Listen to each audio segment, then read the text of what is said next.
All right. Good morning, everyone. Let's get started.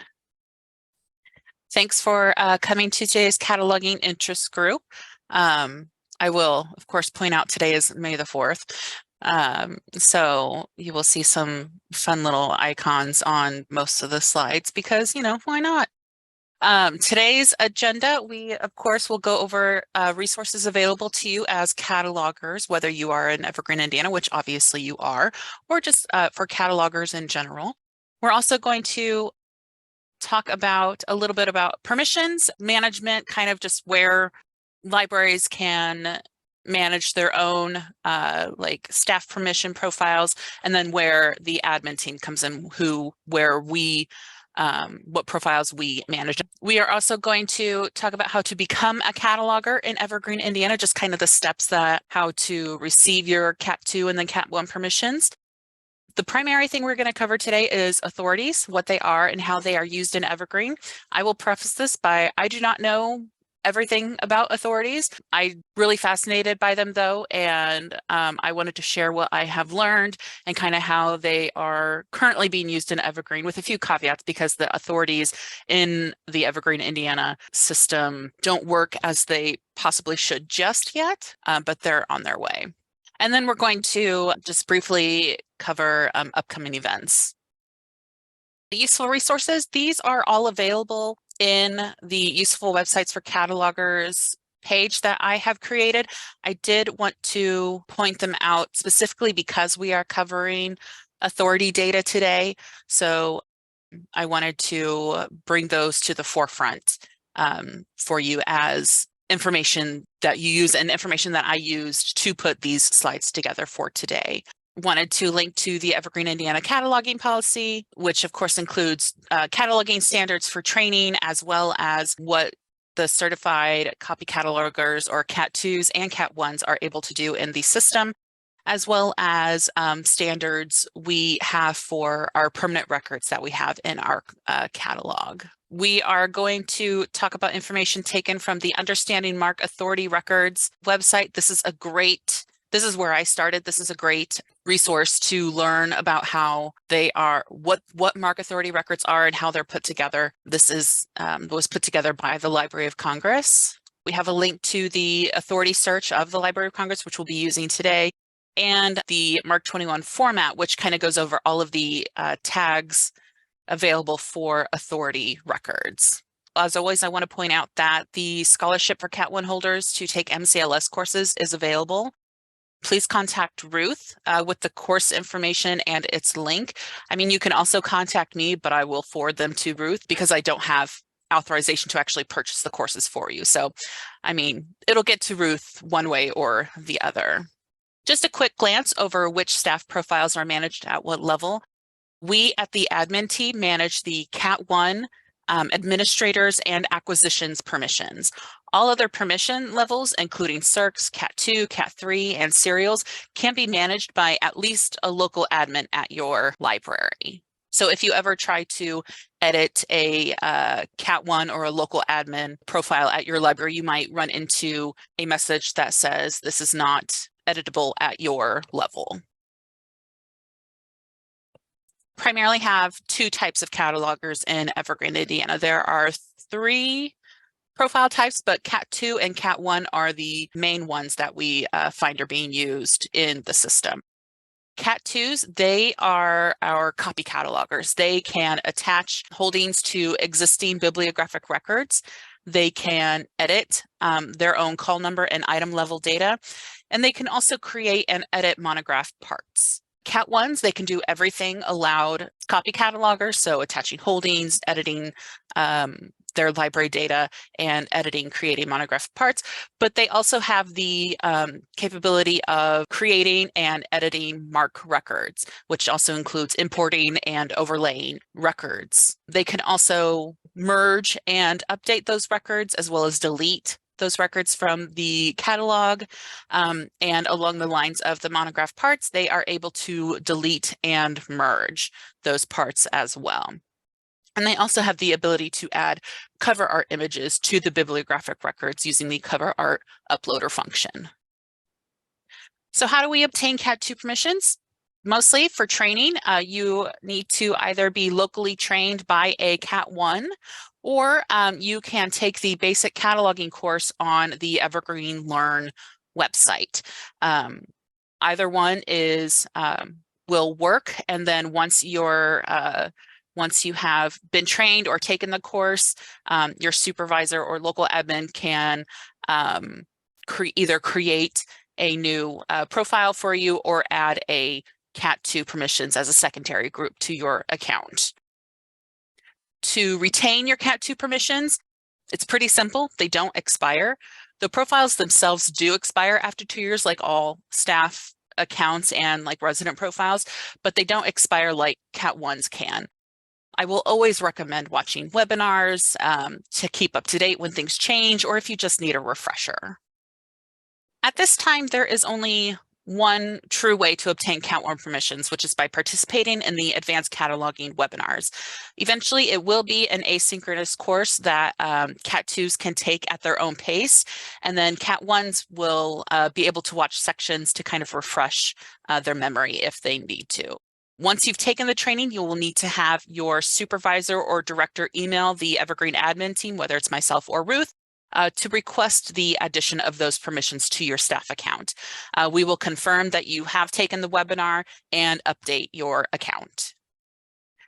How to retain your Cat 1 permissions. Staff who hold Cat 1 permissions must either attend the cataloging refresher course when it is presented live, or watch it through Evergreen Learn once it is uploaded to there. It is required to attend the refresher each year, regardless of when you took the advanced cataloging course, especially if the refresher has to do with new features that are coming in an upcoming upgrade to Evergreen. So what happens if you don't take the refresher? Upon expiration of your account, your Cat 1 profile will be changed to a Cat 2, so you can still catalog, you can still log in and add material, but you won't be able to edit the MARC records or import new ones. But once we have confirmation that you have watched a refresher or taken the refresher on the Evergreen Learn website, your account will be changed back to Cat 1 and it will be renewed for that year. It is asked, when is the next refresher? The refreshers are usually held in the late fall between October and December. We will be sending out emails when, like probably a few months in advance to when the next one is coming. All right, let's break it down today for what we are covering in authorities. We are going to focus on accessing the Library of Congress authorized headings for today, but we are going to cover what are authorities and why do we use them? Where do we use them in MARC? Where can you see them in a MARC record? We're going to go over a little bit of how to navigate the Library of Congress authorities catalog, and then also a little bit of how authorities can work in Evergreen. So what are authorities? Authorities are the preferred form of a personal name or author, a corporate body's name, a geographic locations, a series, uniform titles, or topical subject headings. We use authorities to connect all works by a single author, for example, so patrons and library staff can retrieve all available information by or about that author, and to distinguish between like names. If we didn't, chaos would reign. We're going to take Stephen King, for example. There are 45 authorized headings for the name Stephen King. If there wasn't a specific heading for the best-selling author, we may connect The Shining to the marketing executive Stephen King, Pet Sematary to the organist Stephen King, or Misery to the other author Stephen King. Patrons would have no way of knowing within the catalog if they are seeing everything they could see by that author. Where can we see them in a MARC record? Within MARC, you will find authorized headings being used in the 1XX, 6XX, 7XX, and 8XX fields. I did hear at one time that there's discussion about authorizing publisher names, so that may be something to look forward to in the future, but I only briefly heard it and I may be making it up. So how do we use the Library of Congress Authority search? First, of course, we want to access the website. We want to select the search type that we are going to to do. We're going to enter our search text, and then we need to decipher those results and select the authorized heading. We can use that heading and look at the authority record to confirm it is the correct one by looking at the tags that are available in that record. And then we want to use the authorized heading in our bibliographic record. So when you first access the website, you are sent to a sort of a landing page. You get a little synopsis of the search engine, a link to a page on how to search the authorities and frequently asked questions, as well as a link to the Library of Congress online catalog. And we are going to select search authorities to start our search. So there are 5 types of search types available on the in Library of Congress authorities. We have the subject authority headings, which can search for subject and genre form headings. We have the name authority headings, which can cover personal, corporate, meeting, or jurisdiction headings. Title authority are uniform titles and series. And then the name title authority headings cover personal or corporate, and then the title of work. The keyword authorities covers all of them. It's just a keyword authority search. I've only used it a few times because every time I have, it's kind of confusing and hard to go through all of the results. So if you are able to select a specific search type, and then if you don't find what you're looking for there, you may try the keyword or maybe try name instead of the subject, for example. Some search tips that the Library of Congress recommend: only use punctuation if found in the middle of words or numbers, initials. Otherwise, you don't really need them. Your search results will begin with the words or phrase you entered. If you're looking for a personal name, enter the last name and then first. Remember, there are no commas necessary when you enter them that way. And then you want to try to distinguish between same names if you are able. So try searching both acronyms and full names if you are not finding the heading you are looking for. So now we need to decipher our search results. Each result has information separated into 4 columns. The first column is where we need to figure out, is it an authorized heading or a reference? For example, the bib records column tells us the number of bib records in the Library of Congress catalog that use that heading. The third column is the heading itself. And then the fourth column is the type of heading. So if it's a personal name, you will likely see the personal name or corporate name. If it's if you are doing a subject search, you will see which thesaurus that heading has been pulled from. Keeping Stephen King and all 45 authorized headings in mind, we can use the tags within the record to help distinguish between each heading. First line of defense, though, is the results list. Is the heading listed an authorized heading by looking in the first column? Is it a reference to an authorized heading? How many bib records are using that particular heading? We know that the best-selling author Stephen King is still alive, so we can immediately ignore those headings with a death date established. But we don't know when he was actually born, so I mean, where do we start? So we can take a look at the number of bib records that have that particular heading in their MARC, and this one has 402, so this is probably a really good place to start. And we can see that it is an authorized heading and includes references. So let's see where this one takes us. So this is getting kind of promising. We have a link to the authority record for the heading we selected, as well as those references. See also is used to refer to another authorized heading related to the heading we selected from our results. So we can see from these related headings that we very well may be looking at the correct authority record for Stephen King. If we click on the authority record link, we can again see those see also references, but also we can see where that linked heading falls, a 1XX, a 4XX, or a 5XX. In this example, we are only seeing the 1XX and 5XXs. We are still only looking at his personal name, so let's click on that link for the heading. All right, let me see if I can zoom in. Oh, can't zoom. Let's, because it's a little, nope, does nothing for a slideshow. So this kind of looks familiar to us catalogers, although maybe it's not the same tags we normally see, or if they do look familiar, they might not mean the exact same thing as the same tag in a bib record. So this is what an authority record looks like in the Library of Congress. So let's start at the 100 field to kind of break it down. So this is what we enter into the 100 field for our bib record, or 600 field if it's a subject added entry, or an 800 if we're tracing a series. In an authority record, the 1XX field is the established heading. So if it's a subject's authorized heading, it will be in a 150, a 155 for a genre form heading, 110 for our corporate bodies, 151 for a location. And you can see we have it here in this bib record. We have a 100 with the authorized heading, as well as the authorized name and title for this series. So you're finding it in the 1XX and 8XX fields. The 372 field is for field of activity, which for a person is a field of endeavor, area of expertise, etc., in which the person is engaged or was engaged. So in this first 372, we can see numerous fields of activity that definitely pertain to our author.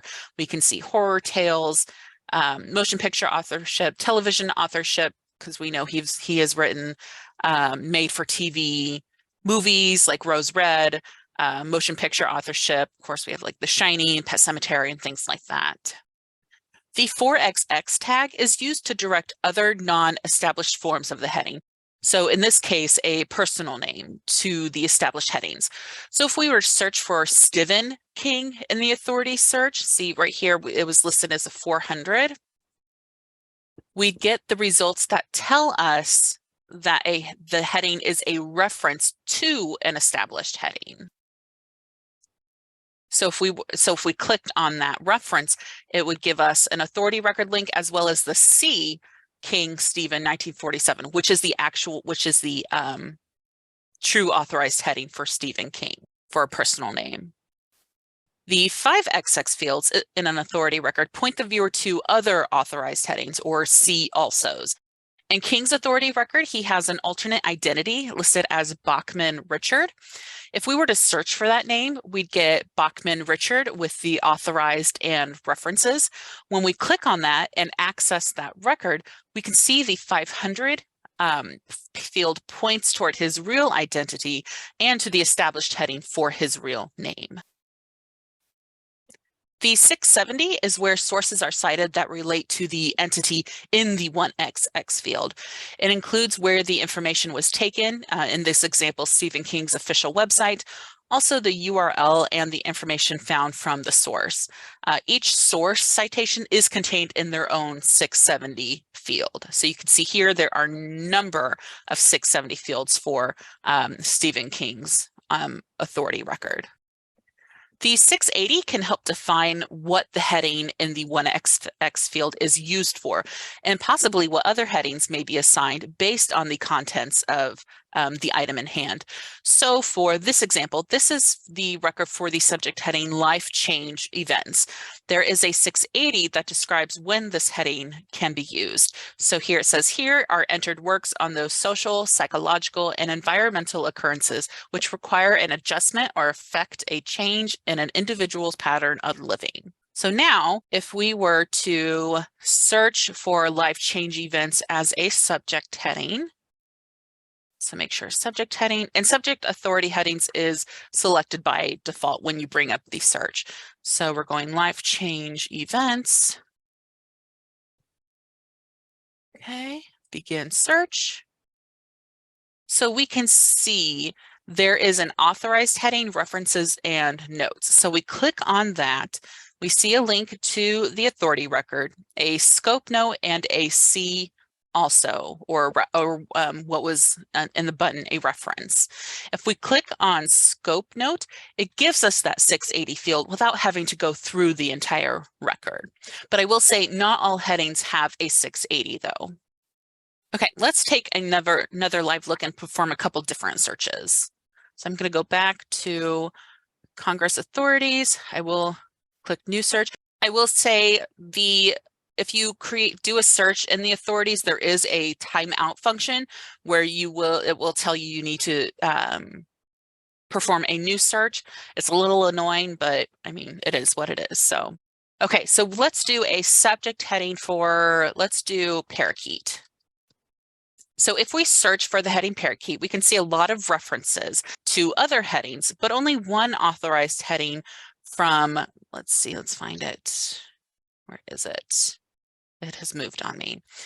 We see one authorized heading from the Library of Congress annotated children's catalog subject headings. And then there are other references, one here, parakeets, for the Library of Congress subject headings, or LCSH, that you will see, or a single, and then that one is pluralized. So let's look at each one. So let's look at this first one, a single parakeet as references. We can see the type of heading is from the LCSH. So if we click on references, we can see that it is pointing us toward, I Googled how to pronounce this yesterday, but now I can't remember. I think it's just budgerigar.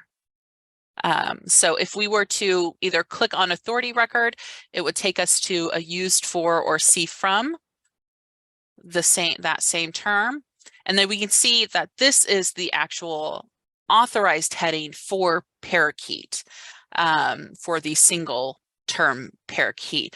We can find that word in the 450, which is the C from, which tells us that it is a term that is used, but it's not an authorized heading. So we would use, if we had a book on parakeets, we could use the 650 budgerigar heading for that book.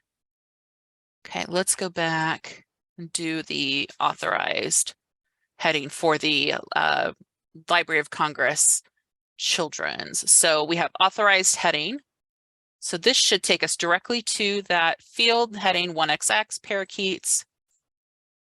So if we have this, for example, because we found it in the children's thesaurus, this would be where you would have it in the 650, but in the, one of the indicators will denote which thesaurus it came from. And I believe it's A1 tells you that it is from the children's thesaurus. If it's a 0, it's the Library of Congress subject headings. 1 is the children's. So you would have the 1 in that specific indicator, and then have the parakeets to denote that it is from that thesaurus where we retrieved that authorized heading. Okay, let's do one more search. Let's do a name search for JD Robb. So let's take a look at the authorized references and notes. We can see here we have an authorized heading here for a JD Robb. So if we go through and click on it and look at the record, this doesn't really look like the JD Robb we are looking for. This doesn't look like, there's no information about Nora Roberts because we know JD Robb is a pseudonym for her. So let's go back and take a look at this one, the authorized references and notes. And of course, it has a larger number of bib records, so it's a little more promising. Okay, so we have a link to the authority record, a scope note, as well as a C also to Nora Roberts, which is what we want because they are connected because it's the same person. If we were to click on authority record, we can see, of course, the heading, the authorized heading, and the search also. And then we can go through here, look at those 6XX fields. Here, the 670, naked and deaf, as the author, which is, we know that is the JD Robb we want. And then we also have a 663 that kind of tells us a little more, works by this author are entered under the name used in the item. For listing of other names used by this author, search also under Nora Roberts. So it's connecting those two headings together because it's the same person. So it's using the See also the 500 can connect those two names together. Okay, so okay, so how authorities work in Evergreen. A heading is entered into, say you are creating a new item or you're adding a new item and you see that the record is needs maybe another subject heading or two. So a heading is entered into a MARC record and saved. Each night there is a cron job, what's called a cron job. It's run each night to validate author headings added since the last run. If it is validated against the headings that are in the Evergreen authorities, those headings are updated with a subfield 0 that links the bib record to that authorized heading within Evergreen. And then those bib records are now linked under a single heading or to that heading because they can be linked to multiple headings. Some things to think about. Some topical headings can be used as genre form terms. Large type books, for example, can be both a 650 and a 655 based on the scope notes, and also maybe an email that I sent to Library of Congress several years ago to confirm that it can be. So in this example, the large type books, here are entered books set in a type size larger than normal for the benefit of persons with impaired vision, as well as works about such books. So if it's a book about large print material, then we would have a 650 large type books. If it is a large print edition book, we would have it in a 655. You will also see headings in bibliographic records that aren't validated by Evergreen, and that is okay. The authorities validation process looks at the entire tag, not just the subfield A. So it would look at man-woman relationships fiction, and if that whole field or that whole tag is not a valid heading, it will not validate. If you do take a look at some of the Library of Congress's headings, you'll see that some of those with a subfield V fiction have had a record created just for validation purposes. You'll also see headings with a subfield 2 that may say FAST or BISAC or GSAFD, things like that. We do still allow those headings to help patrons and enrich the database. We are not just a Library of Congress subject heading only system. It's also important to make sure that you are spacing correctly when entering headings in the MARC record, especially names. JD Robb, for example, while they may still show up in a search, they won't be linked. So in this mini example, we searched for JD Robb, and within the results, there are 15 without the birth date, one that is showing forename first instead of surname, and one in the correct order, but no periods and a birth date. Those little changes, and while they still will appear in your search results, those could be fixed.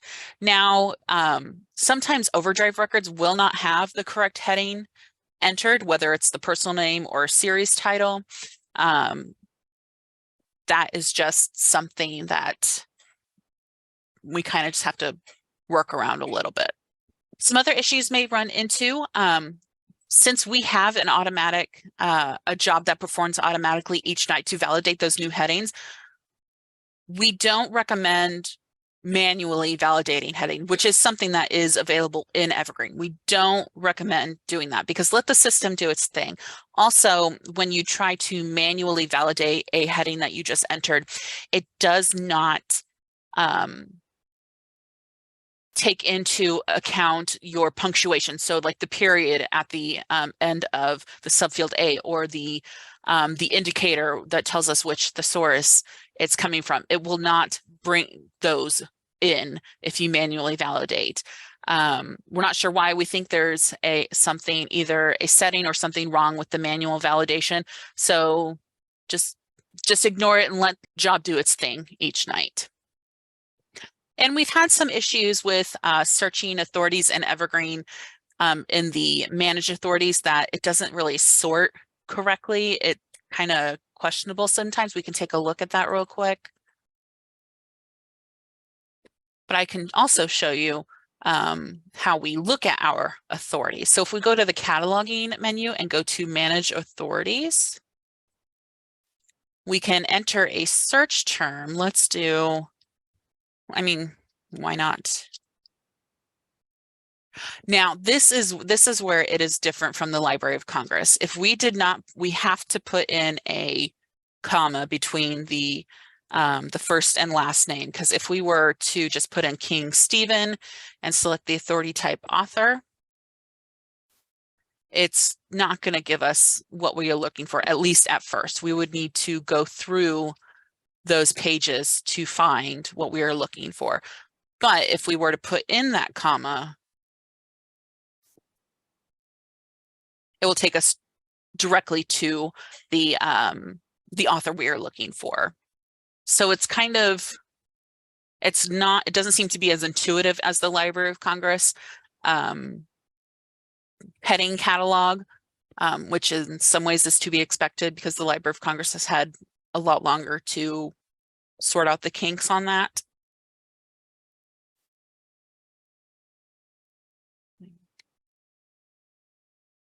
Okay. Are there any questions? Oh, okay. You mentioned reasons why you shouldn't manually validate, one of which had to do with indicators. Does the automated version take indicators into account? I thought maybe Evergreen grouped LC and children's terms together if the terms were identical despite the indicator. I don't know, but that is something to think about. I'm just going to screenshot that question because it'll. Are there any other questions? Oh, I sometimes come across records with subject headings in other languages, primarily French and Spanish. Should we leave these in the records? Yes, you should leave those in the records because they are useful to those who either primarily speak French or Spanish. They are likely valid headings, so we can leave those in the records. Feel free to continue entering questions into the chat. I did just want to, let's see. Monica says the headings that are in other languages, those will often have subfields indicating the source. So those would have a subfield 2 to denote which thesaurus it came from. As long as there is an acceptable thesaurus in its subfield, we should leave the field in the record, right? I would say so. I mean, if the heading is valid to the item, I mean, we wouldn't necessarily want horror fiction on a Debbie McCummer item if it's not accurate to the item. But if it's matches the item in hand and it's an acceptable thesaurus, leave it. I'm just thinking of like the fast and bidex headings. Well, I know the fast headings, aren't those still suppressed? I think those are still suppressed in the system. I don't know about bidex. I never personally used that. I sometimes use BISAC when it has a more specific term than Library of Congress. That's awesome. I originally, when I first started seeing the BISAC headings, I didn't like them, but I've come to really, because they can be more specific than the Library of Congress terms. And there are some BISAC headings that we don't have in Library of Congress or other thesauri. So yes, BISAC headings are appropriate and please use them. We know those are used by like book publishers and like Barnes & Noble uses BISAC, I believe, to kind of how they sort of uses it to sort their material. But yes, BISAC is great. I think FAST are suppressed from display, but I think we're still supposed to keep them in the record if they're there. Yes, I believe it is mentioned in the procedures guide. Let's bring it up.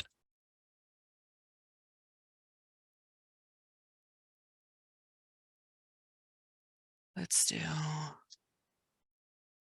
fast headings. let's see.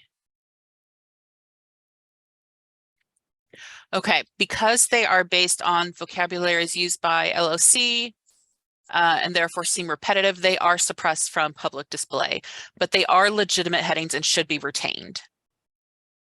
If it's not on that useful links, and if this is what Jonathan uses, here is a link to the official book industry study group list. You can click through, for example, young adult fiction. You can scroll through and see the headings that are available under that. So it gets super into it. So like young adult fiction, comics and graphic novels, horror, and then dystopian. I don't know, can't pronounce that off the top of my head, so I'm not going to try that one. Fairy tales and folklore, things like that. If there isn't an authorized heading for an author in Library of Congress, we should still create one in Evergreen if it isn't validated. We're not necessarily creating a heading for an author that isn't in there, but we would still want to, so like most of the time you'll probably find that in indie authors, like if they were published by Amazon, you would still want to, you could still put in their name in the 100 field. It just would not be validated because it's not an authorized heading, maybe not necessarily yet. It could be coming. It's just not, it hasn't gotten onto the radar of the Library of Congress. And sometimes it takes the Library of Congress a while it seems like it takes them a while to update things. So yes, you would still, if there wasn't a validated heading, let me think, for example, I don't remember the first name, but I know it's,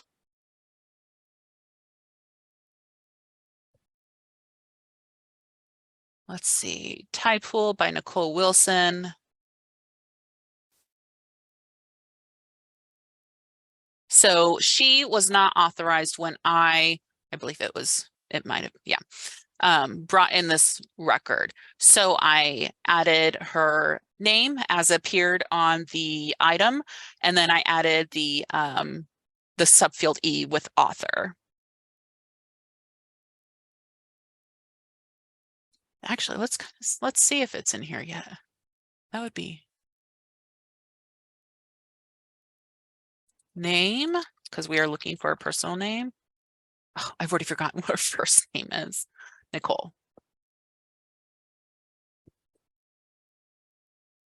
Okay, I'm not seeing her name yet. So it is still not, she does not have an authority record for the Library of Congress. Okay.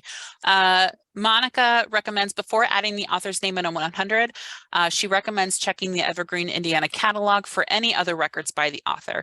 We sometimes find headings for Amazon authors that way. So that kind of falls with series titles as just an example.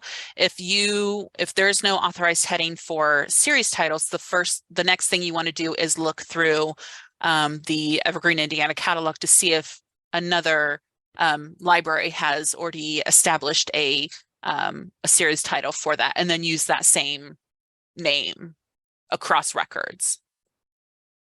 There were some interesting sessions at the Evergreen, Indiana. I even said that to some people at the conference. I was like, oh, wait, you guys aren't Evergreen, Indiana. That's just a habit I keep saying.